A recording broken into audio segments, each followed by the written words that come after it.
Stand up, Giant fans. We're back with an all-new episode of the LockedOn Giants podcast brought to you by BetOnline. Joining us is the one, the only DaEntertainah. We're going to talk Giants draft. We're going to take your questions all on today's live broadcast of the LockedOn Giants podcast coming at you next. You are Locked On Giants, your daily New York Giants podcast. Part of the Locked On Podcast Network, your team every day.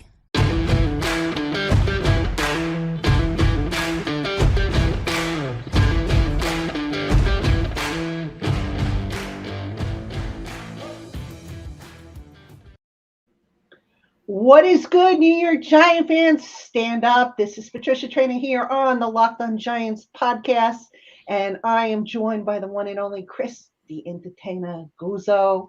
He's back. He's recovered. He's got his voice back. We were just talking a little bit off the air how he lost his voice. But I guess better to lose your voice than to lose your mind, like I was kind of doing with all the stuff. The guy didn't with Daniel Jones. No, but all kidding aside, yesterday I went to film like a video of me, like, breaking down the all the draft picks for the Giants, and I'm like, my voice is horrible. I'm like, all right, I'm just gonna sit. You don't realize, like, when you do those live streams for 3 straight days, 5-6 hours, obviously the draft every day, you're not screaming just by talking constantly. It drains I your know. voice. I know, and it's funny. Yesterday, I went to tape a video for a podcast for Sunday because I was supposed to do one every day. Well, I was so out of it that I didn't press record, and I only recorded like half of it because I had put it on pause to look something up, and then I forgot to hit unpause. And I'm like, oh my God. So I apologize. Those of you who are looking for a video from me yesterday, I finally said I had to scrap it. I didn't have time to re-record it. But we're here today. We're going to talk Giants draft. We're going to take your questions as always. And we're just going to kick back and have a grand old time. So get those questions rolling into us. Chris, we got to start off by getting your general impressions of the Giants draft. What did you think? Yeah, I mean, I'll start with day one. Obviously, day one was perfect, in my opinion. Like, if you would have polled most Giant fans on draft night, at least 50 to 70% of Giants fans, I feel like that would have been the 2 players they wanted with those 2 picks. As a fan base, we've kind of been deprived from having that alpha. We've talked about it through multiple podcasts, that Batman pass rusher. And the Giants got just that. I mean, you see conflicting opinions on Kayvon Thibodeau. Some people felt he was overrated. Some people feel like he should have been the first pick in the draft.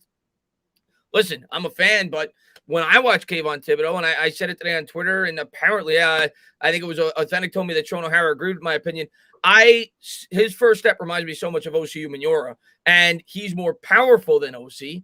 And I'm not saying, we still got a lot of work to do, right? He's got to work on his pass rush moves, much like OC did when he came into the league. But the potential is there for him to be a top-tier edge rusher, and he could completely change this defense. And then, like we talked about in multiple podcasts, they got Evan Neal. They got the tackle that we desperately needed. And now you don't really got to worry about taking a first-round tackle for the next, hopefully, 10 years between Andrew Thomas and Evan Neal. So we got bookend tackles now. You got to kind of worry about that interior going forward. But I absolutely loved what the New York Giants did in the first round. It's the second round where, at least in some Giants fans' opinions, where things started to unravel. And you're going to get that opinion no matter what. But what I really liked about this draft overall from Joe Judge is one thing that really stood out to me, positional value. For sure. When you look at the positions that he drafted round by round, he drafted what is thought to be more important positions earlier and positions that you feel like you could get value on later in a draft later. For instance, he took a D tackle in the 5th. He took his linebackers late, but he took his cornerback relatively early. He took his edge. He took his tackle. He took his wide receiver relatively early. So that was something that a lot of people talked about that we didn't have with Gettleman. The other thing he did was he traded down and he filled in as many positions as he possibly could. You talk about the needs. I mean, we got a tight end, we got a wide receiver. The only thing we really didn't get was a running back. We got 3 offensive linemen. We got an edge. We got a corner. We got a safety. We got linebackers. So he filled a lot of needs. And I know a lot of people are going to look at their mock drafts. They're going to look at professionals' mock drafts, and they're going to say, he reached here. He reached here. He reached here. He reached here. Your definition of a reach may be completely different than his. Your definition of BPA may be completely different than his. His best player available may be the best player that he feels fits what he's looking to do with his football team. He doesn't care how, Nakobe Dean is going to look in an Eagles uniform. He's concerned with how he's going to look in a New York Giants uniform.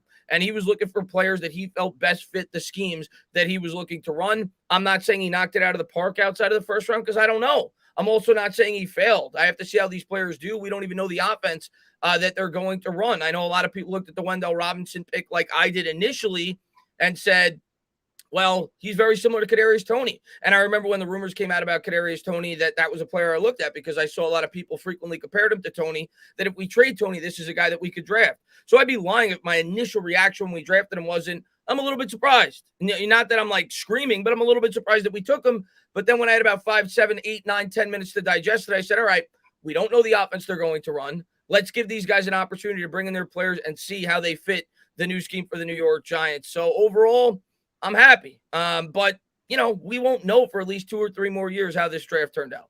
Yeah, and that's exactly why I'm not going to do a grade on this draft class because it's not fair to them. But, I see a lot of people even in the chat are saying, oh, I didn't get the second round pick. Folks, this is what I can tell you about it. They have a very specific role in mind for Wandel Robinson. All right. Now, if you were to say, would he have fit on a Joe Judge team? No, he wouldn't have. Would he have fit on Kevin Gilbride's offense when he ran it under Tom Coughlin? Would he have fit on Bill Parcells' teams of the 80s? No. But this team, they have a very specific role for this guy. I don't know what the role is. Maybe we'll find out when we go to the mini camp, which is a week from, I think it starts a week from this Friday. I'm still not sure exactly what the media veil is, but I believe we're going to have full access to the practices. I'm going to be there. I'm going to be watching. I'm going to be reporting back to y'all. So they do have a specific idea in mind for Wandel Robinson, which I agree. That was a little bit of a head scratcher pick for me. But look, right now, Joe Shane and Brian Dable have not given me any reason not, to question anything they've done so far. It is the honeymoon stage. They haven't played a game yet. I get it. But right now, so far, so good. I see what they're doing. And overall, I can honestly say that I kind of like the direction they're going with this team. They're not spending, big bucks, which they don't have to spend to begin with. I mean, they could have obviously, restructured a whole bunch of contracts like Gettleman did last year. They didn't do that. They took value picks. They took guys that were specific to what the coaches wanted. Now it's just a matter of how they plan to put them all together. So, just overall the draft experience. And for those of you who haven't seen it, I put some takeaways on Giants Country about the draft, some stuff that you're probably not going to find other spots, just my observations. Overall, I like what they did, including the whole setup behind the scenes with the draft picks. So I just thought that was really cool. Yeah, I think the other thing I'll say is for everybody that's like screaming about, and I understand it. Like you do these mock drafts for months leading up into the draft, and you have like 10 people that you think they could take in the second round, and then they take a guy that was not even, that you didn't even think was possible. So I understand fans being a little bit at least skeptical and questionable. But what I'll say is for everybody that's screaming about this is Joe Shane's first draft. We don't know his approach when it comes to drafting. And I think we're going to learn that along the way. With Dave Gettleman, he did what the mock draft said for the most part after you got outside the first round. Xavier McKinney was a first-round pick. He took him in the second round. Matt Barrett was a second-round pick. He took him in the third round. And you can say that for several other players. Shane Lemieux, Darnay Holmes went around later than they were initially projected to do. So just because he drafts a different way than Dave does, doesn't necessarily mean that it won't be more successful. The most important thing when you draft a player is to put him in the best situation possible for him to succeed, at least in my opinion. And for him, I think that's what he tried to do. He tried to find players that he feels like fit exactly what the New York Giants are looking to do. Absolutely. And folks, don't forget, get your questions in. Chris and I will answer some of those questions during the time we have together. Now, Chris, I'm looking at the list of Giants picks here. I have a little cheat sheet here. And I got to tell you, outside of day one, the back-to-back picks that really had me excited are Dane Belton and Micah McFadden. That's picks the second, fourth round pick that they had, number 114 overall, and the first fifth round pick, which was number 146 overall. Those two picks have me excited. I think there's good value there. McFadden in particular, and I just posted an article on Giants Country. We just broke down his film and stuff like that. This guy's got me really juiced up because we talked about inside linebacker. We talked about the middle of the field, I think, on previous podcasts, and how the Giants really need to fortify that area. And I think they really came away with two guys who can help them do that. Yeah, McFadden, at least from what I've seen, I think they drafted him because they felt like he was a scheme fit. Some of the strengths that he has is he's not like the greatest athlete. He's like an average athlete. He's kind of a little bit undersized. I think he's 6'1", but the one thing that he does have is good anticipation skills. So I could see them using him pretty frequently in terms of blitzes up the middle. And I think that's what they were looking at there with Wink. At least that's my analysis of it. Right. As far as Belton goes, the thing that really stands out to me with him is his versatility. He played all over the field at Iowa, and you could say that about a lot of the players that the New York Giants drafted. You could say that about Azudu as well. The guard from North Carolina also played some tackle. But yeah, Belton played some slot corner. He played some safety. He played it. They moved him around the field. So I think that was they felt like he fits the type of player. And I could see Belton being a day one contributor because we don't know how they feel about Julian Love. So I could easily see him cracking the starting lineup. I'm not saying he will, but I could. And one guy you skipped over that I really like is Daniel Bellinger. That we also got in the fourth round. He was kind of the exact tight end that I was looking for. He's 6'5", 253. He ran a 4.63 40, known to be a good blocker, hadn't dropped a ball all of last year. So I think he was the type of tight end I was looking for. A lot of people in my chat brought up the comparison to what we were expecting from Kyle Rudolph, but getting it on a rookie salary. And I think that's a fairly good comparison. So I was excited about that pick as well. And again, very good chance he could be a day one contributor. Yeah, and Bellinger was the first of the fourth round picks. So, that little cluster on 112, 114, 146, to me, outside of that first round, that's really, I think, the meat of the draft. Now, the bottom part, DJ Davidson, he's going to be a future plugger. They have Justin Ellis in there. I think they're ultimately going to get DJ Davidson ready. Marcus McKeithen, guard. So they got a couple. I think they got two interior offensive linemen because remember I kept saying the cupboard was bare. They needed to restock and get some of these developmental picks. Perfect. It's set up exactly the way I thought it would. And then Darian Beavers, linebacker from Cincinnati. I think he's going to be more of a special teams guy to start, but ultimately I think he can maybe move in there. Now it's interesting because they have Blake Martinez coming back off of the ACL injury. Tate Crowder hasn't been horrible, but I always thought that they maybe would want to upgrade that position. Yeah. They've done that, I think, with the two linebacker spots, and then you throw in, Belton, who can come in and be that star linebacker in coverage, because I don't think coverage is really McFadden's strength. Mm-hmm. So I really like what they did on the back end of the defense there, from the linebackers backwards. The offensive line, they finally got some more bodies in there. We'll see how it works out, but I like this assortment. Still need to see how it's going to play out, especially at left guard. I think Max Garcia is probably going to get the nod there, but it's going to be a competition. But the two tackles, man, I am excited about those two tackles. And I got to tell you, people are going to think I'm crazy for saying this, but Kayvon Thibodeau, to me, gave off, and I don't mean this in a bad way, but he gave off some Ray Lewis vibes to me. That confidence, that swagger, just, I don't know. There was just something about it that just screamed Ray Lewis in terms of swagger. Maybe a little Antrell Roll too. It's funny you say that. I saw a couple of people say that on Twitter, including Authentic, the guy I mentioned earlier, that he reminded them in terms of his personality and his swagger of a guy like Ray Lewis. And listen, if he backs it up with his play, Giants fans are going to absolutely fall in love with this guy because he does have that vibrant personality. But obviously, he's got to produce on the field, and I think he will.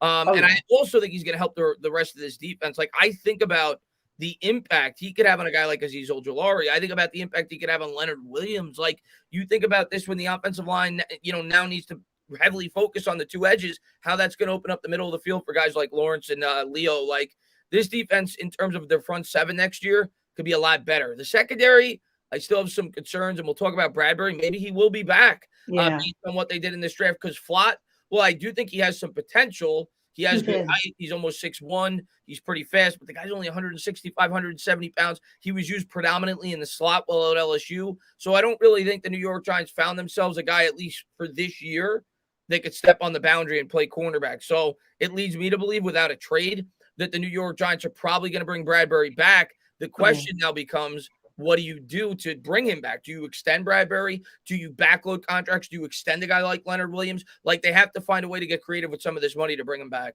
Yeah, and I did touch on that a little bit in my article over on Giants Country, but just real quick with Bradberry. And it's interesting because, the easiest and cleanest way to create the cap space is to get rid of him. They would have done that already, I think, if they, really needed that money. They do have a little time on their side. They don't have to sign the draft picks until before the start of training camp at the end of July. That being said, I still say that, and Shane mentioned in his post-draft presser that he's been talking to Bradberry's representatives. It sounds like they're trying to come up with a way to make this work. So I put out the scenario over on Giants Country. And one thing I forgot to do, I do the cap work all the time, and I forgot to do this. I admit it. I had originally put Bradberry's number down to the minimum, and I forgot about the $2 million guaranteed. So I got his number down to $3.045 million for the base salary, which opened up about $10 million in cap space. Now the question is how do you distribute that? If you convert that to a signing bonus, how do you distribute that? Do you add on another voidable year? Because remember, he has a voidable year next year. Do you add on 2 more to make the cap hit, less, and just carry that deal? I mean, the bottom line is that contract it's a bad contract, which is just shame because Bradberry's not a bad player, but just just restructuring it. I was going to say the initial contract wasn't bad. It was the structuring. It was the structure, and it just signed. And by the way, and they had to backload it. And by the way, not to be like overly critical, but I know Kevin Abrams was the cap manager for a long period of time, and then he kind of offloaded some of that responsibility. I think that was mentioned in another podcast that was done. But are you as disappointed as I am in, just going back, looking at some of the contracts and the way they're structured? I'm like, dude, come on, Kevin, Kevin has always been pretty good with the cap. And I just feel like some of the structures of these contracts have screwed this team over big time. Yeah, I mean, at the end of the day, what happened, the same thing that happened with Reese in 2016 happened with Gettleman last year. Both of them knew that their previous years of drafting and building this team was not going to get the team to where they needed to be the following year for them to retain their job. So they knew they had to go out there and throw big money at the problem. And they would worry about next year, but they had to find a way to get through the current year. So it's unfortunate. Fortunately, it's only going to be really 1 year that it really impacts us, at least in my opinion. I think next year it kind of clears up a bit. So for this year, I at least Joe Shane is being smart. He's not making dumb signings. He's not backloading a ton of contracts, but I think he's going to have to do something with Bradberry, whether it be, like you said, add a couple of extra voidable years, extend.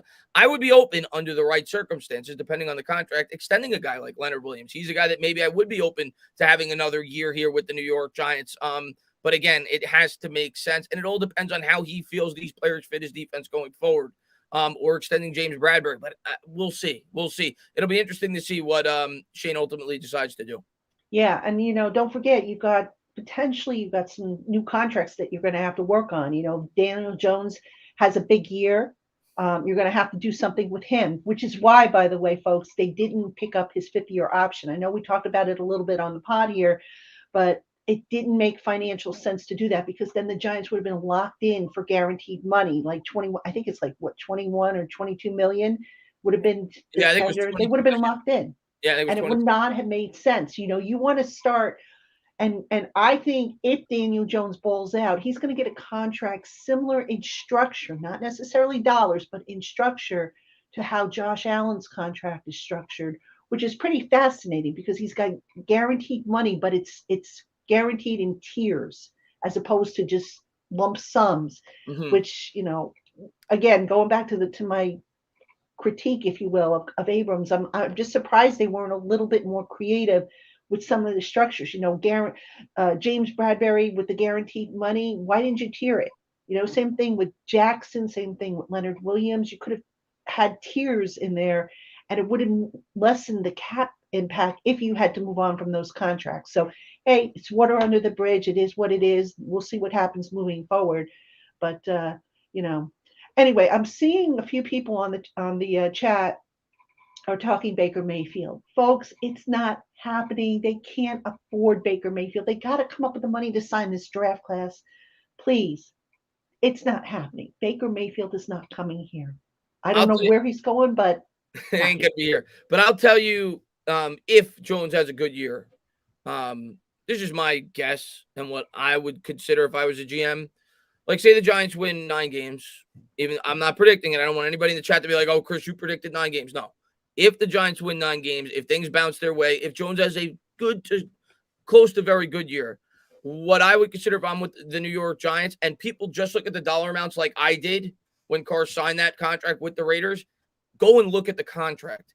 If I was the Giants, I would do something like that with Jones. If I was not in position to draft a quarterback, the dollar amount people looked at and they're like, "Oh my God, a 3-year extension, $120 million, whatever it is."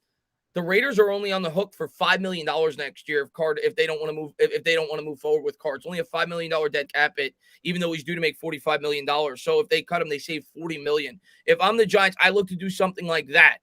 Get creative with the money. That might even be better than a franchise tag, because a franchise tag makes it so you're fully committed to $30 whatever million and you have no wiggle room whatsoever. So it might even be more beneficial to do like a 3-year extension similar to what the Raiders did, but give yourself a lot of financial freedom after the first year to be able to get out if the guy doesn't continue to grow and produce as a quarterback. I think that would be probably a logical approach if Daniel Jones has a good to very good year this year.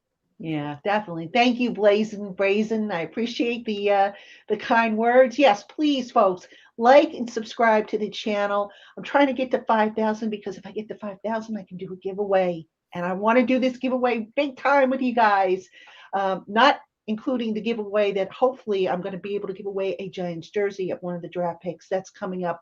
Still waiting on details on that, but I'm pretty sure that's going to happen. So you'll want to make sure you're following me on Twitter for those details. Now, Chris, speaking of quarterback, what happens if Jones doesn't ball out? The Giants did not trade to get an extra first-round pick in 2023's draft. Now, I have a scenario I put out there on Giants Country. I'll talk about it here, but first I want to go to you and see what your thoughts are if the Giants need to get another quarterback next year. What I'm sorry. The question is, what if the Giants have to get another quarterback next year? Yeah. Okay. Well, obviously, I need to know where they're drafting, and I don't know what the quarterback crop is going to look like going into the draft. But I think there's a couple of scenarios if they need to move off of Jones, which is if he doesn't show a pretty large step in terms of improvement and production next year. Obviously, you start with the draft.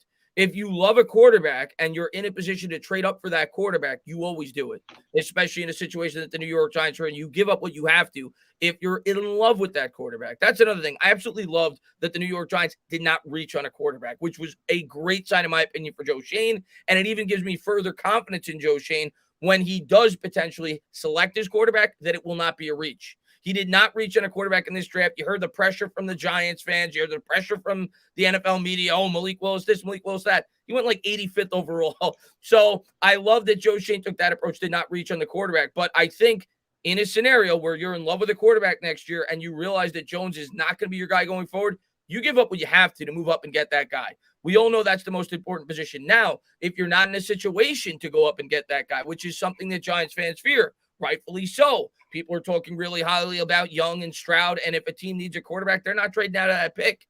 If you're not in a situation to do that, depending on the year that Jones has, you either A, franchise tag Jones, or B, you look to free agency to get a stopgap. And one potential guy could be Carr. What I just talked about, Carr, yeah, he signed $120 million, but if the Raiders have a 6 or 7 win year, and they're not going to pay him $45 million, they would save the $40 million potentially and cut him. You could look to a player like that as a 2 or 3 year stopgap if you're not in a position to draft a quarterback. You never, ever force a quarterback pick. It's the stupidest thing an organization could ever do. Amen to that. All right, I'm going to give you my take on that, but I'm going to fill in a little bit more detail. And I know some of you on the chat have said, well, it's easy. You just trade picks. So I'm going to give you a little bit more detail and I'm going to lay out my theory on this. But first, folks, I do have to run one quick commercial. We'll be back in like literally a half a minute. So stick with us. All right, Giant fans, more still to come on today's LockedOn Giants podcast. But first, BetOnline is the only place that offers the best information on the latest odds, contests, and player props for all your sports betting needs. No matter what sport you're into, BetOnline.net has you covered. Plus, they offer everything you need to know for live betting and your favorite Vegas casino games. Head on over to betonline.net today to learn more about the action and the trends. BetOnline, where the game starts. All right, folks, thank you for your patience. Got to run those sponsor ads. They help pay for the podcast, and we appreciate them. And the folks on BetOnline, by the way, have Thibodeau as I forget what the odds are, but he's like behind Hutchinson for defensive rookie player of the year. So interesting odds there, and going to be curious to see how that plays out. But let me get back to the quarterback situation and just kind of outline what I'm thinking. And Chris, you tell me what you think of my thought here.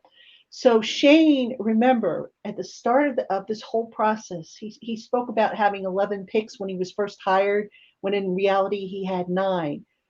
And of course, he ended up with 11 picks. And he also mentioned on the Giants website in one of the first interviews he did, oh, I want as many at-bats as possible. So is it possible that the plan is this year, get as many picks as you can, hope that they make the roster, fill every need that you conceivably can fill, to give yourself some more depth. Next year, you're going to have a better cap situation.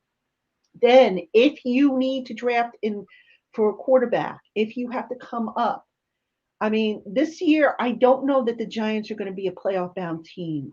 I'd be very surprised. I don't think they'll be a Super Bowl team for sure, but they could end up drafting, I'm going to say somewhere in the top half of the league. So if they do, and now they have to trade up, could we see maybe another Eli Manning type of trade where they're giving up draft picks, not just in 2023, but also 2024, knowing that they're going to get a couple of comp picks next year for Evan Ingram and Keon Crossan, and they're going to have from this year's class enough guys to kind of tide them over, and then worst case scenario 2024's draft, they might have fewer picks than they did when kind of like what they had in 2005 when they only had 4 picks after making that Eli Manning trade.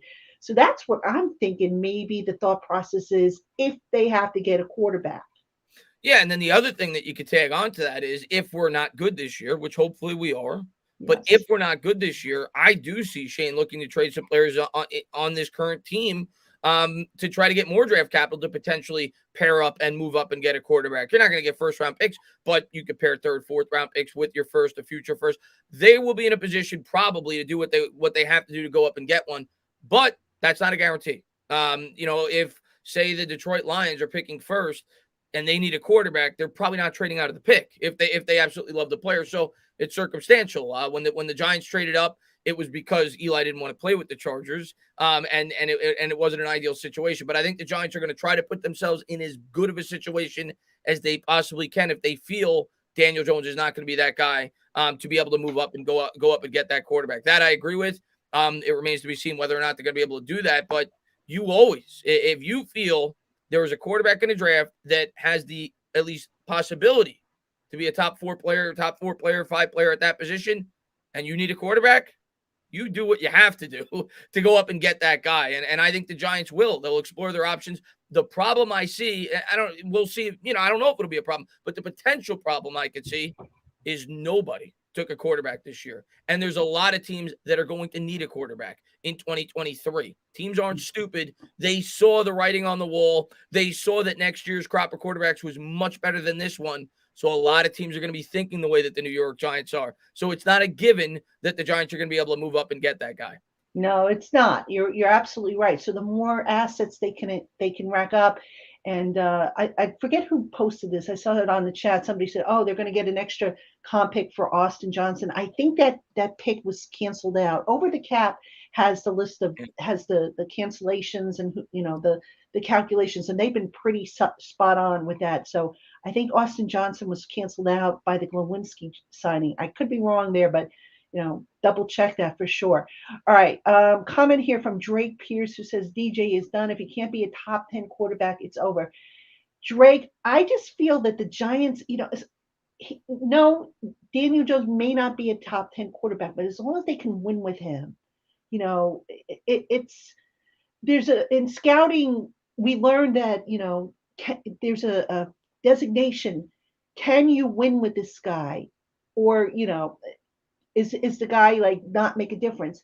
I think Jones is a guy that they can win with. Now, the big thing for me is, can he fit into this system that Dable and Kafka are designing and make it his own? And can he stay healthy? That's the big question for me. For me, also going back to last year, I thought it was kind of alarming that Jones in the second year of the same system was still doing some of the mistakes that he was making, in the first year. So the mental processing part of his game is really the biggest concern for me. Yeah, I think that's the biggest concern for me as well. I can't blame anybody for feeling that way right now about Daniel Jones. You've had 3 years of evidence. There's variables as to why you could feel he is or is not a top 10 quarterback, or at least possible being a top 10 quarterback.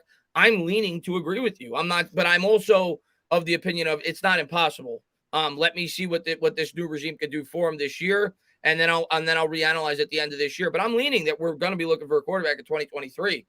That's what my opinion is right now. But I've been wrong before. I've been surprised before, and I hope that the adjustments that this new regime has made, like Joe Shane said at the end of the draft, he did this draft to try to improve around Daniel Jones, to get the most out of him, right, with the offensive line and everything else. That was the general strategy and philosophy, and we'll see what we got in the quarterback. But if you don't feel like he could be a top, I'll even go further to say top 7 or 8 quarterback. I'm not giving him a lengthy extension personally. So we'll see. He needs to take a big jump for me, for the Giants to consider giving him a lengthy extension. What I talked about earlier was basically a 1-year extension. I'm open to that if you're not in the position to take a quarterback and Jones improves, but to show supreme confidence in this guy in a 4 or 5 year commitment, similar to like what the Cowboys did with Dak, he needs to show a ton for me to even consider that. I'm with you on that. And by the way, I see everybody in the chat. Well, not everybody, but a lot of people are asking about the undrafted free agents. Confession time, folks. I'm a little behind on my scouting stuff, so I haven't quite gotten to the UDFAs, but that is on the agenda. I will get to that. I may do a show on that later in the week. I'm trying to line up some scouts and former NFL people, NFL players, I should say, to talk about some of that stuff. So just be patient with me. I'm not kidding when I say I got absolutely snowed on over the weekend. That was a long, long weekend, and I'm just one person doing the best I can. So, I apologize that I can't really talk about the UDFAs just yet. But all right, let's go back to the comments and the questions here. Get those in, folks. We'll try and get as many of them as possible. Yuri says, we finally got a long-term nose tackle, but I guess we address long-term center next year. You don't know that for sure. And I say that because who's to say that they won't cross-train some of these interior offensive linemen that they drafted to play center? I mean, if I had told you a couple of years ago that Nick Gates was going to be the center, would you have believed me? You probably would have said, no, he was a college tackle. He played guard. That's his best position. But yet they tried him at center. So it's possible. It's possible that they have a guy in mind that they want to train to be the long-term center. I mean, would you agree, Chris? That's a good point. I mean, we took 2 interior offensive linemen in the draft. We signed a bunch of interior offensive linemen. Maybe one of these guys from North Carolina does develop into being either a long-term guard or a center. We don't know yet. And the other thing I'll say is, and I got to do a little bit more research on the North Carolina offense in terms of the offensive linemen they look for. That was clearly something that the New York Giants were attracted to. Whatever blocking scheme North Carolina has, they were clearly attracted to that. They took 2 guards from the same program. I think that was another clear indication that the Giants were looking for players that would fit their specific needs regardless of position group, what they were looking for from certain players. So that's why I could at least say to myself, it's not a reach for them. That may have been the best guard on their board that can do what they're looking for out of an offensive guard.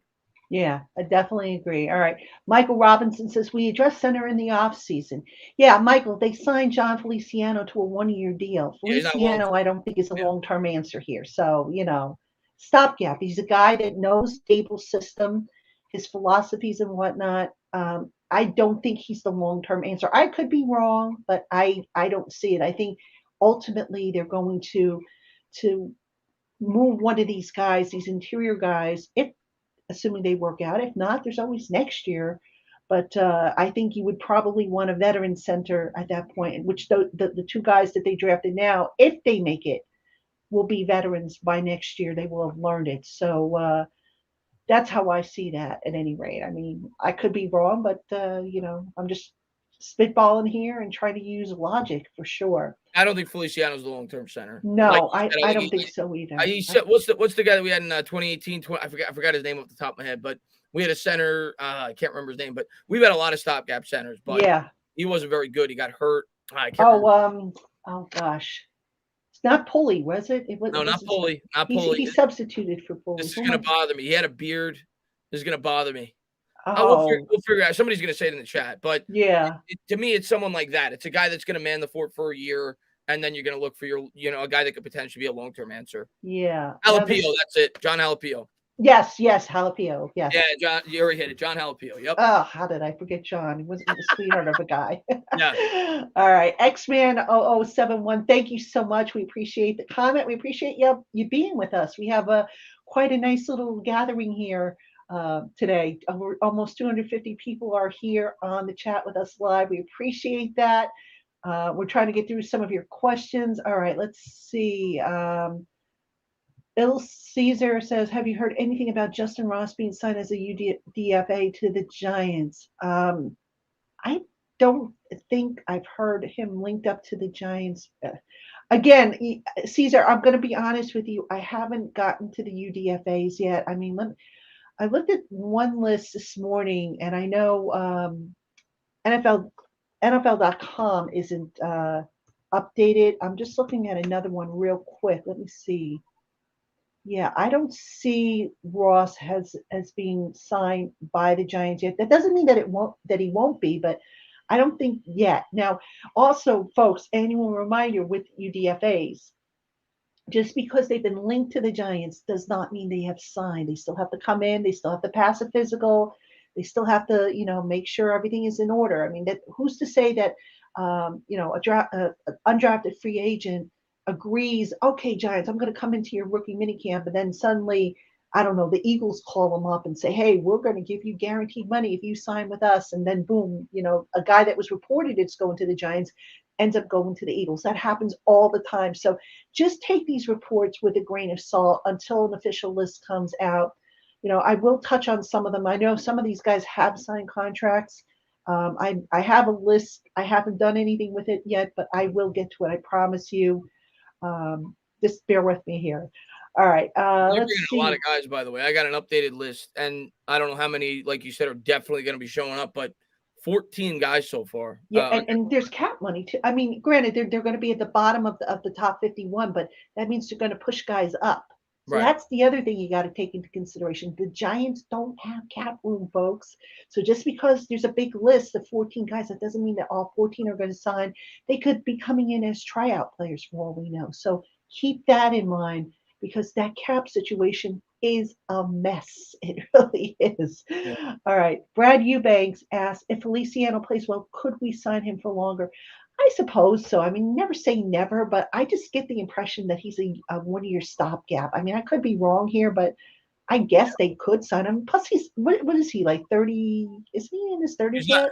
Let me look at his. He's not. I know he's not super young. No, he's not. He's 30. Okay, yeah. You probably want to go younger, I would think.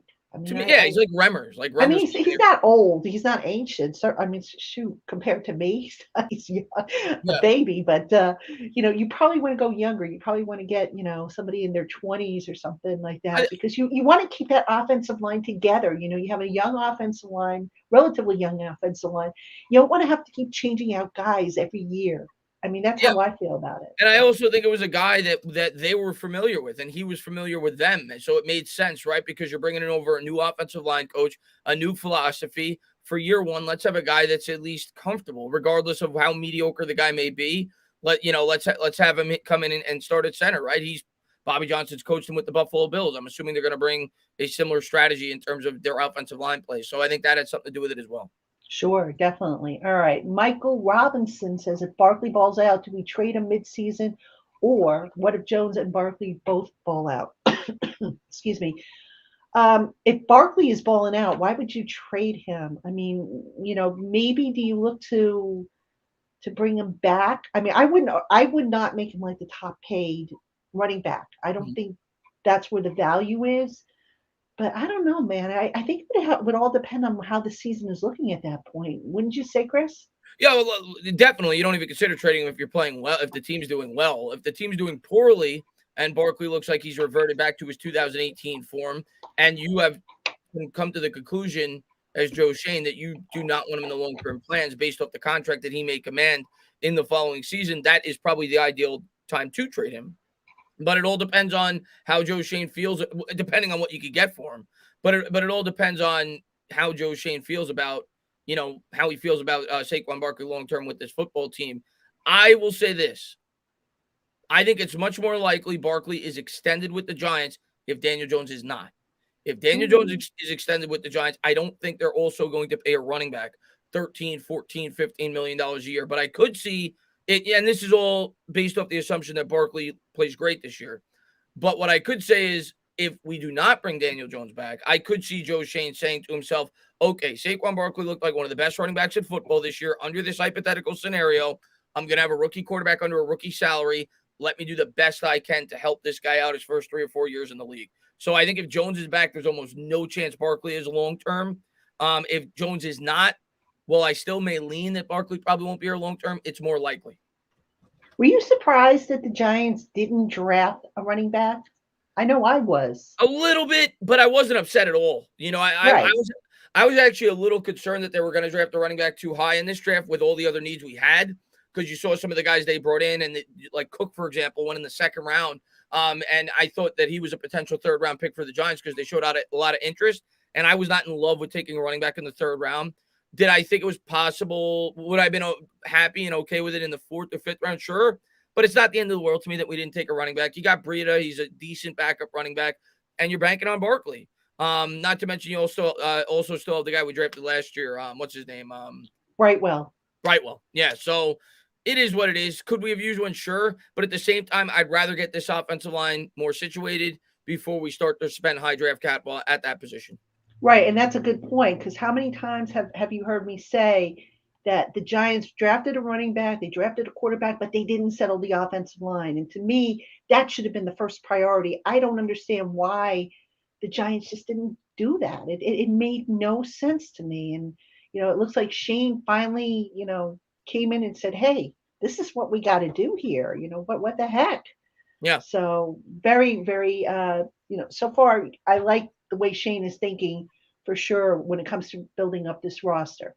All right, let's see. The other thing I want to mention is, by the way, I could see them using Robinson and Tony in the backfield a bit this year as well. Yes. I could see that. Not that they're going to get 10 carries, but 3-4 carries a game on average. I could see something like that. Absolutely. That's a good point. And it's funny. We talked about running back, and your dad, Rosario, just asked about that. So Rosario, great minds think alike here. Good thing. All right, let's see. Let's see what I'm looking here first. We can't expect. Okay. True. Can't expect everything to be addressed. Chris, besides maybe running back, which you made a point that they could probably do some stuff in the backfield.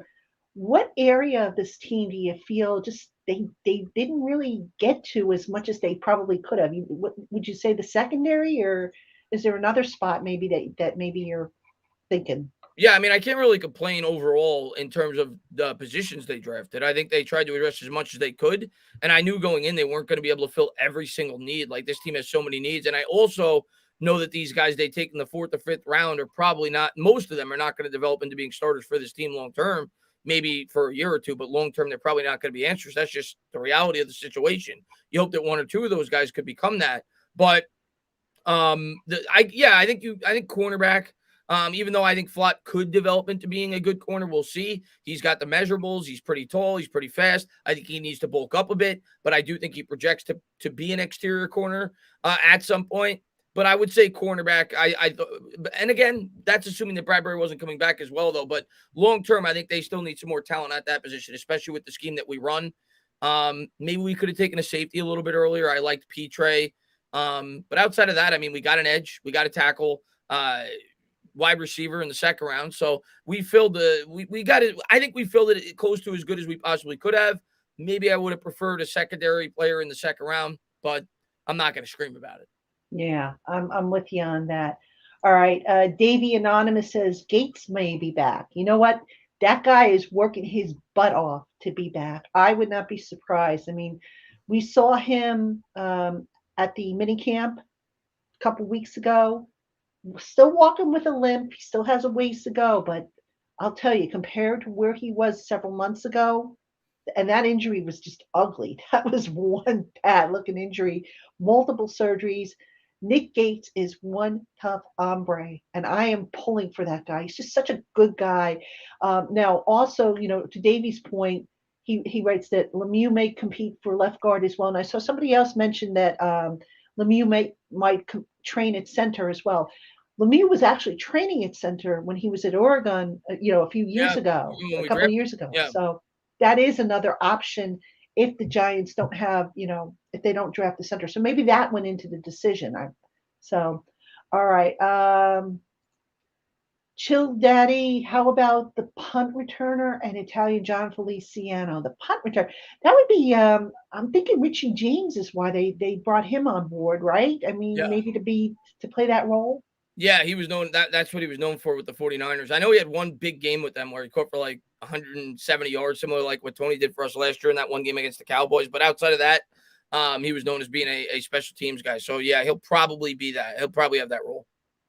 All right. Liam, it says Herb Gates had a setback. Liam, I don't think it was quite a setback. Did he have another surgery? Yes. Or a procedure, I should say. Yes, but I don't think it was a result of a setback. I think that was just, part of the progress. So as far as I know, Gates is he's on a fast track to return. Will he be ready? I don't know. It's going to be too close to call, but that guy is doing everything possible to be on the field this fall. He wants to be back on the field this fall. And, listen, when you have the right mindset, it's amazing what you can get the body to do when you are, hell-bent and determined. So fingers crossed that he makes it. I mean, they need his leadership, and he's just, I can't say enough good things about Nick Gates. Really just a cool guy. Yeah, we're all rooting for him, and he's definitely respected in that locker room. I'm not going to go into this year expecting him to be a starter, though. I'm just not. No, I don't think you can. I hope that they keep him, though, because, he's a guy that you root for. I don't know if they will. Unfortunately, it's cold-blooded in the NFL. Yeah. So we'll see. And he's in the last year of his contract, too, don't forget. Yeah, but I hope so. I'm rooting for the guy. Yeah, I'm with you on that as well. All right. X-Man 0071, Giants will likely sign a free agent punter. Have you heard of any players or names?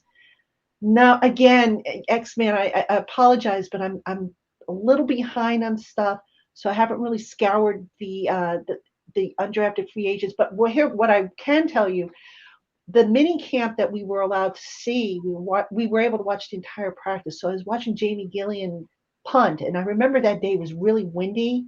Mm-hmm. And some of the punts, man, talk about lame ducks. You were like, they better be getting somebody. Yeah, they're going to add somebody.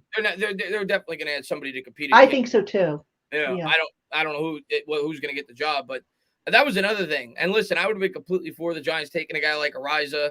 But there were people like screaming on Twitter that the New York Giants didn't draft a punter, and I was like, "Are you kidding me?" Yeah. Well, yeah, because what the punt? What did they call him? The punt king, Azaria?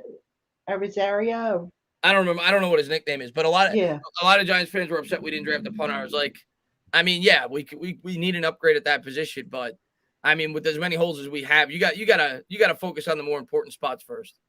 Absolutely. And I mean, punter is important, but I I'm think not they're trying going to to. downplay the position. It isn't, but Yeah. especially when you're us and we can't get first downs. Yeah. All right. Let's see. JC Silver says, cut Zimenez. JC, how do you know this coaching staff might not look at Zimenez and say, we can make something of him? I know he's kind of been, forgotten. The last coaching staff, I don't think, had much use for him, but he's still here. Maybe they think he can be something. I don't know. I mean, He might get. look, I'm not. If you tell me he doesn't make the roster, I won't be surprised at all. here's the other thing. As I see it, you don't want to cut guys without giving them a chance to compete. And this also kind of ties in with, why is Darius Slayton still on the roster? They can save 2.5 million if they cut Slayton. They can save, I think, over $1 million if they cut Zimenez. But what message are you sending to the locker room if you cut two young guys without giving them a true chance to compete? It's not a very good message. So I think maybe that has something to do with why they are hanging on to these guys. I could be wrong, but that's my take at any rate. I mean, do you agree, Chris? No, that's a good point that I didn't even think about in terms of the message you may send in the locker room if you're not even giving these guys an opportunity to crack the 53-man roster. I do think Slayton's cracking the 53-man roster if we don't trade him, but we'll see. As far as I'm sorry, who's the other guy we were just talking about? Zimenez. Zimenez. Yeah, I don't know, but if you told me, would I be shocked if Zimenez does not make the opening 53? No, not at all. I wouldn't be shocked. Yeah, I'm with you. Said for Lemieux. I wouldn't be surprised if Lemieux doesn't make the team. That goes for a lot of players on this team because we just brought in 11 new draft picks. We brought in 14 undrafted free agents, and none of these guys have ties to Shane. So everybody's going to be battling for spots in training camp, especially when you factor in all the interior offensive linemen we signed. Lemieux's going to be fighting for a job, and I'm not saying he won't get it, but I'm not going to be shocked if he doesn't get one. Yeah, I'm with you on that.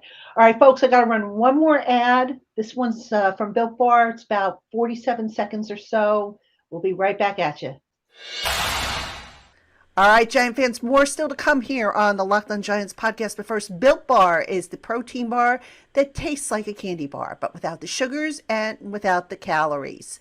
Most Built Bars contain about 130 calories, 4 grams of sugar, 4 net carbs, and 17 grams of protein, and they taste great. Built Bar offers 9 amazing flavors, plus a rotating limited time selection offering of special flavors that changes up every so many weeks. So head on over to BuiltBar.com today to see what their current flavor lineup looks like, and use our special promo code LOCKED15 to save 15% off your first order. Again, that code is LOCKED15 for 15% off at BuiltBar.com.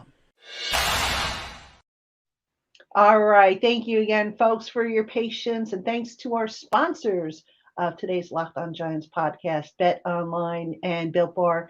And thank you for subscribing and liking the channel. If you haven't done it already, please do so. I really would appreciate it. And also would appreciate a 5-star review if you listen to us on Apple iTunes, where I'm getting beat up unfairly, I think, a little unfairly by some people over silly stuff. So if you get a chance, I'd appreciate it. But anyway, let's get back to the questions and comments. We'll say, what does Traina and DaEntertainah think of Darian Beaver's linebacker? I'm thinking he's going to be a special teams guy to start.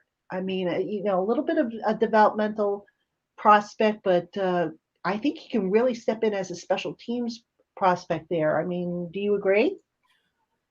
I think he at least has an opportunity to start. I'm not gonna say I'm predicting him to start, but I think he at least has an opportunity to compete against a guy like Tate Crowder.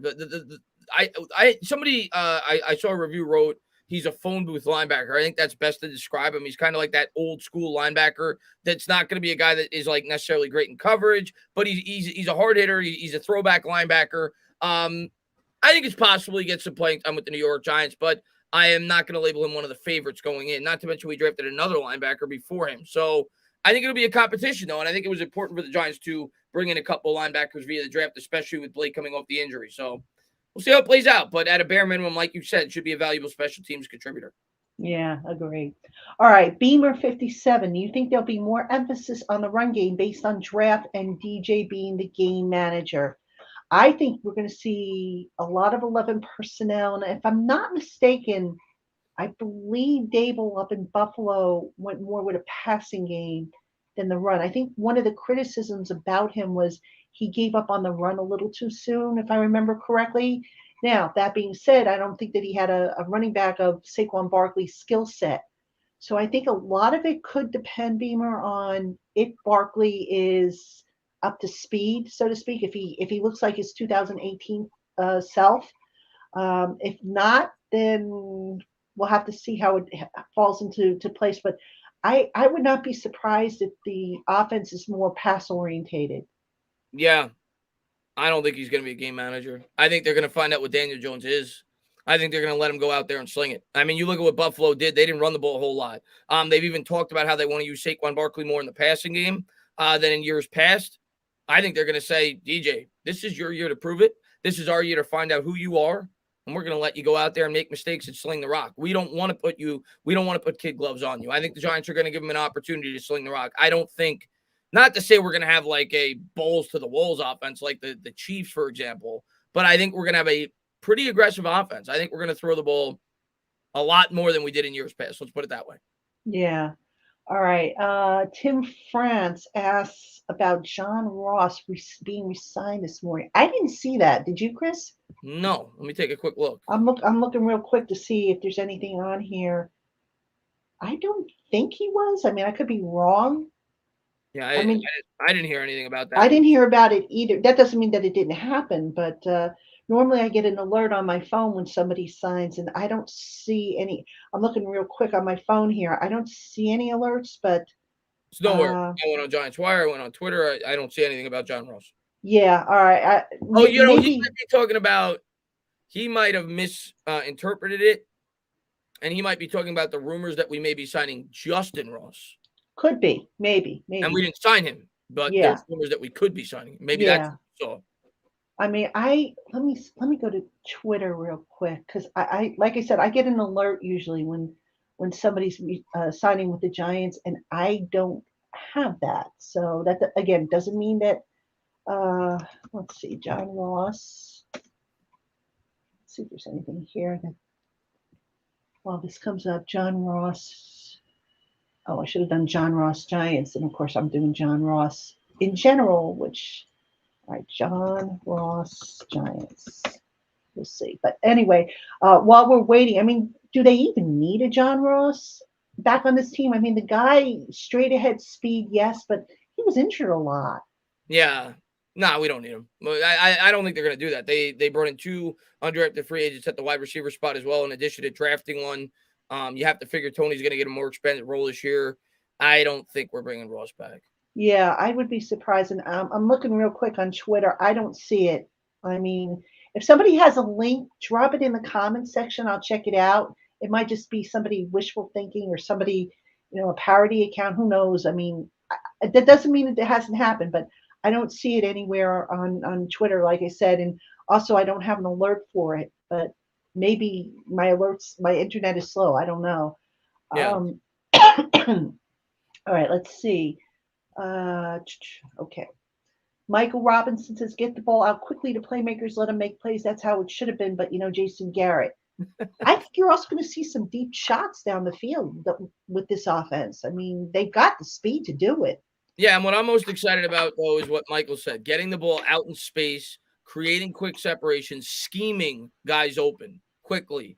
That's what I'm looking for, because when you look at the players that are currently on this team, you look at Tony, you look at Robinson, you look at Barkley, their ability to create big plays, just get the ball in their hands, set up screens, bubble screens, give these guys opportunities, quick slants over the middle. I do think it's going to be, I think, like you said, it's kind of going to be a mixture of like a West Coast style offense, and we will take our shots from time to time, but they're going to, they're going to be creative in what they do. But I think you're going to see a lot of slant patterns over the middle, similar to the way the Bills use Cole Beasley. But I think they're going to try to scheme guys open. I think they're going to do a much better job of that than Jason Garrett did. Yeah, I hope so. Anyway, yeah. All right, Papa Guzzo. If we get another good cornerback, do you think the Giants will have a top 5 defense? I think if everybody stays healthy. It's all circumstantial because next year, because we're not going to get a top 5 cornerback this year. So next year, who's still on the defense, right? So who's still healthy, who's still there? But I think this defense this year, I'm not going to say top 5, but I think this defense this year has the potential to be really good. I even said it on Twitter yesterday. You look at the impact that Micah Parsons had on that Cowboys defense last year. And I'm not trying to compare Kayvon Thibodeau to him, but we're hoping Thibodeau has a pretty big immediate impact. And you had a pass rusher like that. If he is a guy that commands a lot of attention from the opposing offenses, he's going to make everybody's job easier. Not to mention now you have a new defensive philosophy with Wink. So we'll see, we'll see what the new DC and Thibodeau adds to this defense. But I think we could have a good defense this year. I'm not going to over-exaggerate it, but I think we could have a good defense. Yeah, I think it'll be I'd settle for top 10. To be honest with you. They're going to be aggressive, I'll tell you that. Yes, They're going to take their shots. Yes, absolutely. All right, David Lopez asks, O-line rebuild is nearly complete. Next season, Shane signs a guard and drafts a center. David, they just drafted 2 guards that they're going to try to develop. And we talked about the center before, how they might have the center on the roster already. It's just a matter of, who they cross-train. So not necessarily. I mean, I could see why you would think that, but that doesn't necessarily mean that that's how they're thinking. But we'll see. We'll see if that's how they let it play out. All right, Chill Daddy says, will Jones stop locking on his first read? I hope so. But in fairness to Jones, Chill Daddy, he didn't have a whole lot of time back there sometimes. I mean, there were times when he'd take the snap and he'd have a defender literally breathing on him. Yeah. So that's going to help, obviously, to give him an opportunity to look around the field. What I want to see Jones do is process quicker. I mean, he forced some balls. Even when he had some time last year, he was forcing balls into some spaces that just weren't there. Yeah. And I'd sit there and I'd go, dude, what are you doing? Come on.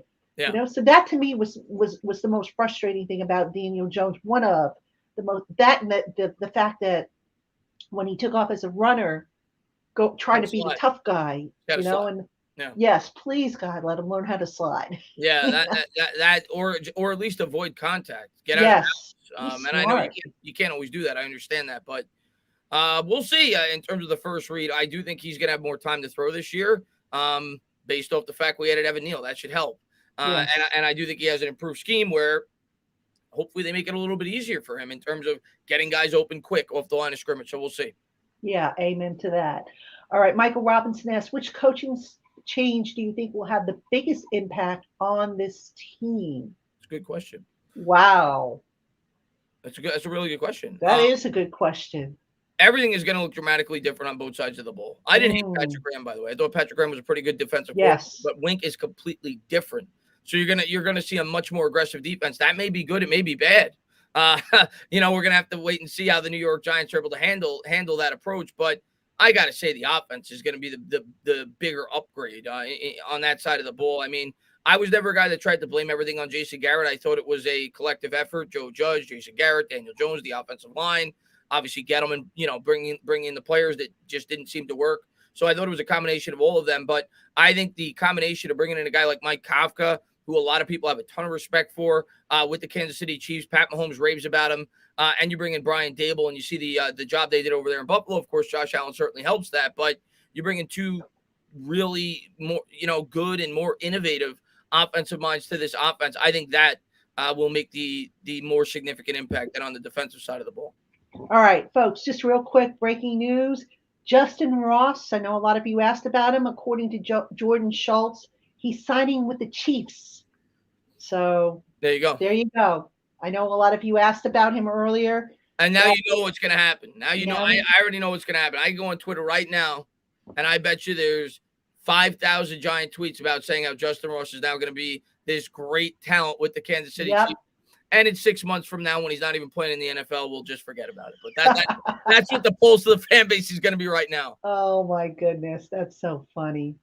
That is so funny. So, all right, let me see. I'm just going through a couple more of these comments here.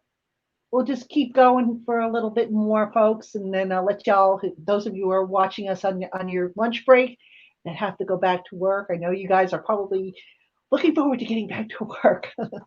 Let's see. Okay, here's one from David Lopez. How do you see Kafka utilizing Wandel Robinson, considering he and Kadarius Toney have similar skill sets? All right, David, mentioned this earlier in the chat, but Wandel Robinson, they have a specific role for him, I've been told. I don't know what that role is just yet. From what I've been able to gather, they view him as sort of like and I hate to use this term because I hate the term when talking about a football player, a gadget type of guy. So the other thing you got to remember here is, yes, he's a slot receiver, primarily a slot receiver. And you could say, oh, well, the Giants are loaded up on slot receivers. Well, they're not going to have Sterling Shepard probably until, 6 weeks into the season, because I think he's going to start on PUP. So you've got now Tony and you've got Wandel Robinson. I could see some sets where they have a slot receiver on each side. Yep. I would not be surprised to see something like that. So they do have a specific role. When we get to the rookie mini camp, I'll see if I can decipher what that role might be. But I have been told that this is a unique, specific role that they had in mind for him. And basically, I've been told, come around during training camp. Like, where else would I be, right, during the summer? And it'll start to make sense as to what the Giants are apparently thinking in terms of him. Yeah, I think, like you said, I think we're going to see a lot of 4-wide sets this year, more so than in the past. I think you're going to see a ton of pre-snap motion. They're going to get creative with him. And yeah, his main role is going to be obviously in the slot. That's where he's going to make his money. Similar to a guy like Beasley with the Buffalo Bills. So we'll see. I'm looking forward to it. All right, JC Silver, have we given up on Cam Brown and Carter Coughlin? JC, I actually had that thought the other day. I think it was yesterday I was thinking that. I'm like, wow, I wonder where these guys are going to fit in. I don't think they've given up. I think they're going to let these guys compete. Yeah. I mean, you can't just say, oh, okay, I have no loyalty to these guys because I didn't draft them, so I'm going to, kick them to the curb. That sends a bad message to the locker room. They're going to get an opportunity to compete. Carter Coughlin and Cam Brown I don't even think they're in the top 51. I could be wrong, but I don't even think they move the needle on the salary cap space. So I think it's premature to say that they've given up on those guys. But look, competition is good. Iron sharpens iron, and let's see. May the best man win for the summer. All right, Primo Supremo. With many teams overloading on certain positions, do you see any big cuts from those teams that the Giants could snag up? I think it's probably a little too soon to say because you got to see how injuries play into the equation. Yeah, I mean, it's very hard for me to say right now. We don't have any money. Let's start there. So yeah, that too. I don't see us signing anybody significant at this point in time. But if they're going to sign anybody at least relevant, it'll probably be closer to the season when teams start getting closer to the 53. Because right now, teams are going to bring 90 guys into camp, and they're going to see who best fits what they're looking to do. So I don't see the Giants signing anybody significant really for the rest of the offseason. But if they're going to sign anybody worth of that could potentially make some kind of impact on this year's roster, it'll probably be 2 weeks or so before the season starts. Yeah, and you're right. Also, when they start making their own cuts from 90 down to 53, the salary cap's going to get reset a little bit because they're going to gain back money that maybe is sitting in the top 51, depending on, of course, who they move out. So that's another factor to keep into consideration. And then with that money, they can reinvest it if they want to, and bringing in guys. And then don't forget the other thing is if you sign a guy before the season starts, now his salary is guaranteed for the rest of the year. Whereas if you wait a week and you sign him in week 2, then you can get him on a, it's not guaranteed. So that could also be part of the strategy. That's a very good point. Good point. Yeah. So, take that into consideration. All right. Let's see. Juan says Ken Thibodeau and I mispronounced it. I know I've been mispronouncing it, and I apologize. Ken Thibodeau and Ojulari potentially lead the division in sacks this year. Hey, why not? I mean, if they're going to play that aggressive scheme, and if the back end of the defense holds its coverage, I can see it. I'm trying to think of the other combos. You got Parsons over there. They drafted an edge rusher too this year, Dallas, right? Yeah. And then you got obviously Sweat and Chase Young over in Washington. And then with the Eagles, they just got a bunch of defensive linemen. So in terms of like a combo of 2 players on one team, I see no reason to see why they can't. I don't know if they're the favorites, but they definitely could, especially with the type of scheme we're running. And because we're going to blitz a lot. So, but you talked about the favorite for rookie of the year. I would, and I'm not saying this is a homer, and I don't know Detroit's scheme as well as I know the Giants, But I would think I would pick Kayvon Thibodeau right now if I had to pick a player for defensive rookie of the year, because I do think he's going to get a ton of opportunities due to the type of scheme that the New York Giants are going to run. I see the Giants getting a ton of pressure on the quarterback. Yeah, I think so too. All right, Tim, friends, the whole class after round one are backups or situational players. Tim, do you have the lottery numbers? Seriously, do you know this for sure? I mean, look, guys, I know y'all you're entitled to your opinions, but anybody who's sitting there right now on May 2nd saying that this player sucks or this player is going to be a backup or this player is going to do that, you don't know. We don't even know what the scheme's going to look like. How can you say that? I don't understand how you can sit there. I mean, just because it reminds me of a funny story. When my husband, he'll ask me, in the morning, who did the Giants sign, or who's on the Giants, or who's this guy, and I'll say, oh, they signed so and so, and he says to me, never heard of him. He must suck. And I say, how do you know? Just because you haven't heard of the guy doesn't mean he sucks. After you get out of the second round, you're not going to hear of a lot of these guys. But I mean, yeah, we don't know. And right now, I don't blame people for feeling that way, because more often than not, most players outside of the second round are going to be backups, at least their first year.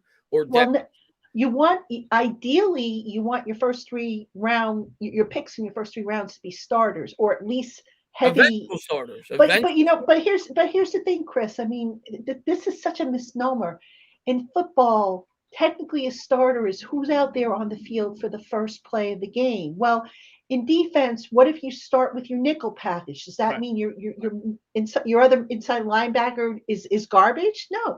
So it's kind of a misnomer. It's football. Yeah, you have starters in certain spots that you can say you can count on every week, offensive line, quarterback, running back, maybe a receiver. But, on the defensive side, it's kind of mix and match a little bit. So to say that, oh, this guy's going to be a backup, it's just, I think it's a misnomer. Yeah, and just looking at their draft right now, I think Bellinger might be the favorite to be the starting tight end, to be honest with you. And we got him in the 4th round.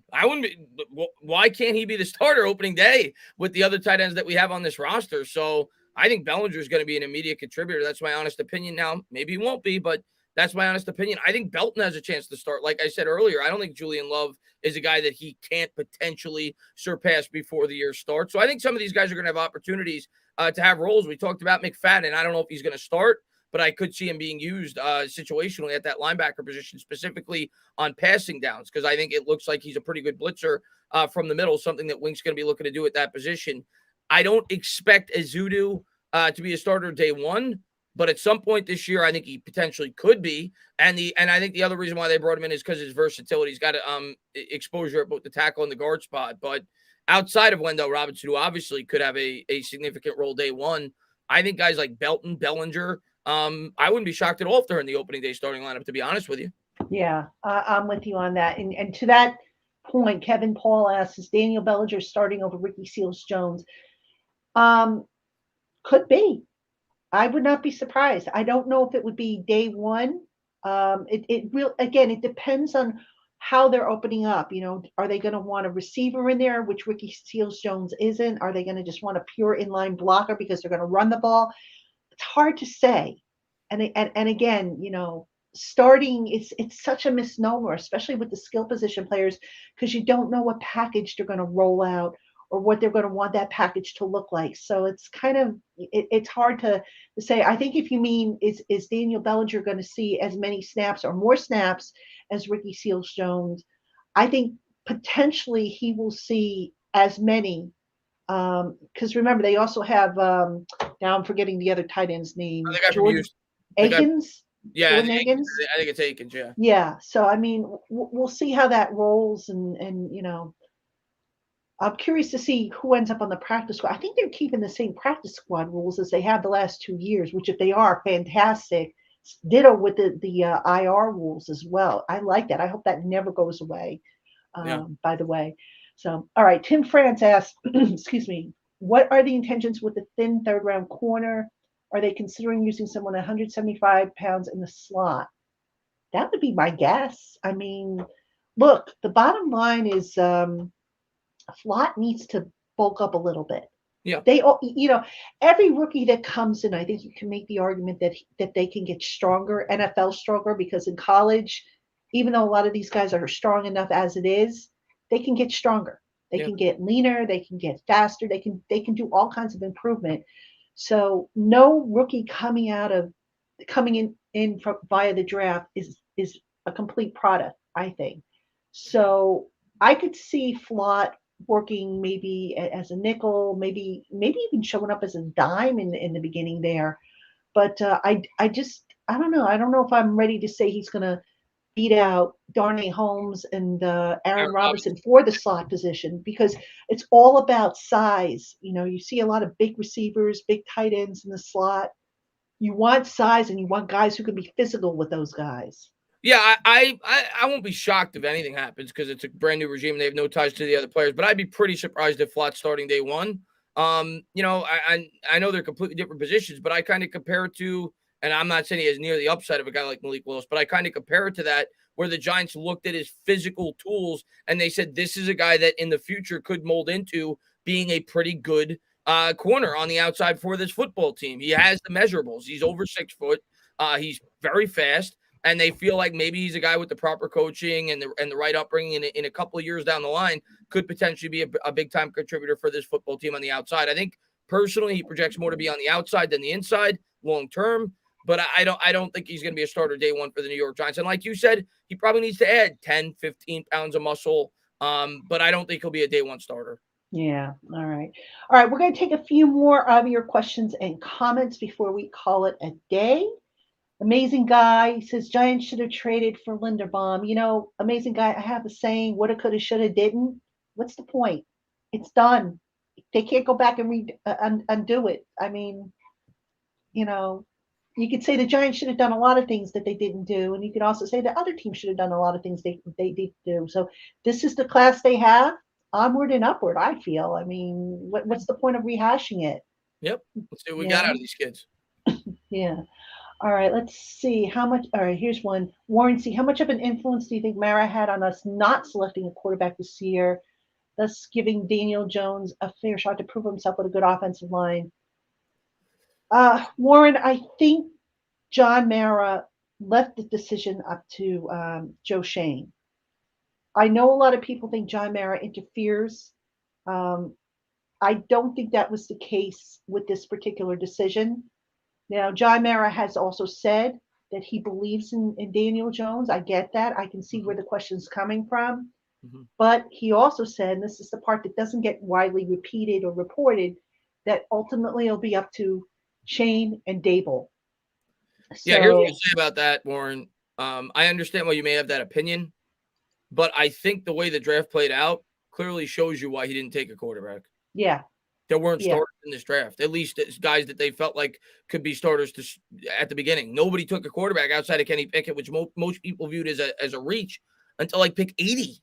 So I think the consensus going into this draft was it was a very weak quarterback draft class, at least the perception of the class, and things can change. It's the draft, surprises happen. But the perception of the class going in, it is among one of the weakest quarterback draft classes since I've been alive. So I don't think John Mara liking Daniel Jones had anything to do with why Joe Schoen stuck with him. I think Joe Schoen may like Daniel Jones. We don't know that yet long-term. He obviously doesn't love him. He didn't sign him on the 5th-year extension. He realized he's got something to prove. But I think the draft class, more than anything else, had it to do with it. Had there been, a Trevor Lawrence in this draft class, a guy that was thought of that highly coming out, we probably would have taken him. It was a very weak quarterback draft class. I don't think it had anything to do with Mara.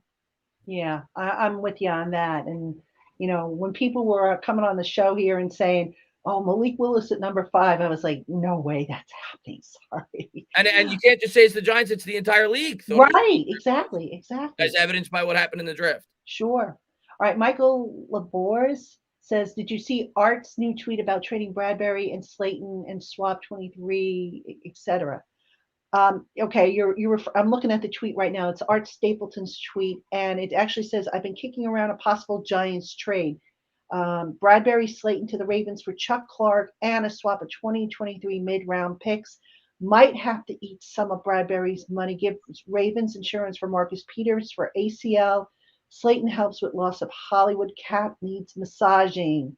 That's the line, ladies and gentlemen. Cap needs massaging. That's for sure. Yeah, I think that's just, it's interesting, but I think it's just spitballing at this point, to be honest with you. So I see what I respect the Authentic's opinion. I see it in the chat. But I disagree with that. He says yeah, I wouldn't go as far to say that Mara had nothing to do with it. He may have. I'm not saying that. I that's opinion based. But the evidence also shows that not many teams needed quarterback. I disagree. I think the evidence shows that there was at least 8, 9, 10 teams that need a long-term quarterback. They just didn't love one. yeah, I think the Steelers obviously did. I think the Panthers obviously did. I think the Saints obviously did.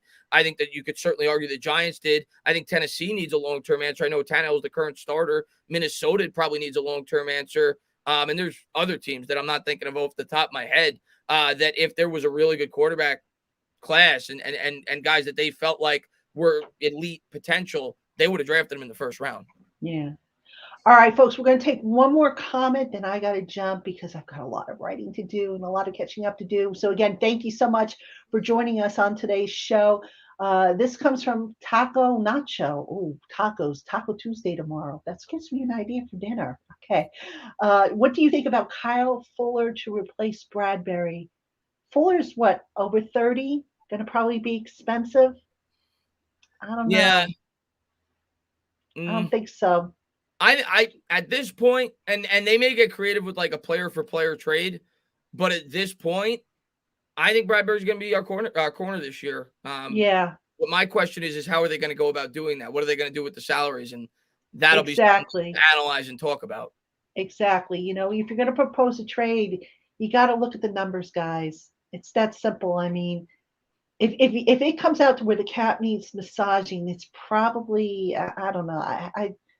I'd have to play around with it a little bit more with the numbers, but I don't think Kyle Fuller is an option. I could be wrong, but is he even on the market? I don't even think he's on the market, to be honest with you. But interesting nonetheless. And Chris, my friend, it's going to get even more interesting. We've got rookie minicamp a week from Friday starting, and assuming, of course, the Giants give media access, which I believe they will.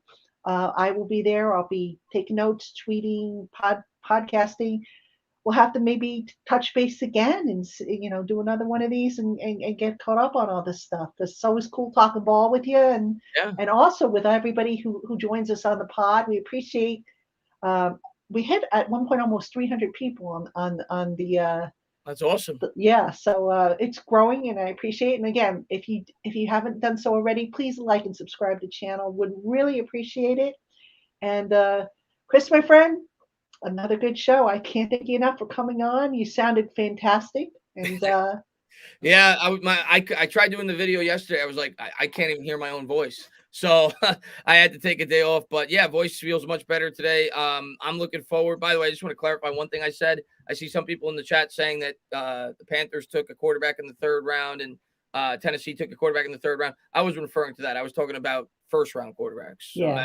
Third, fourth round, they're potential backups. They're guys you take a flyer on. That's what I meant by first round quarterback prospects. I think there was at least between 7 to 10 teams. If there was a quarterback that they felt really was worthy of taking, they would have taken him. That's my opinion on the matter. But if they fell to where their spot was. But I always have a blast coming on here. Always have a lot of fun talking to you about football. Obviously, we're going to get a lot more coming out on the Giants over the next couple of weeks with camp and everything else coming up. OTAs are going to start at the end of the month, and then we have the mandatory mini camp. So there's going to be so much to talk about.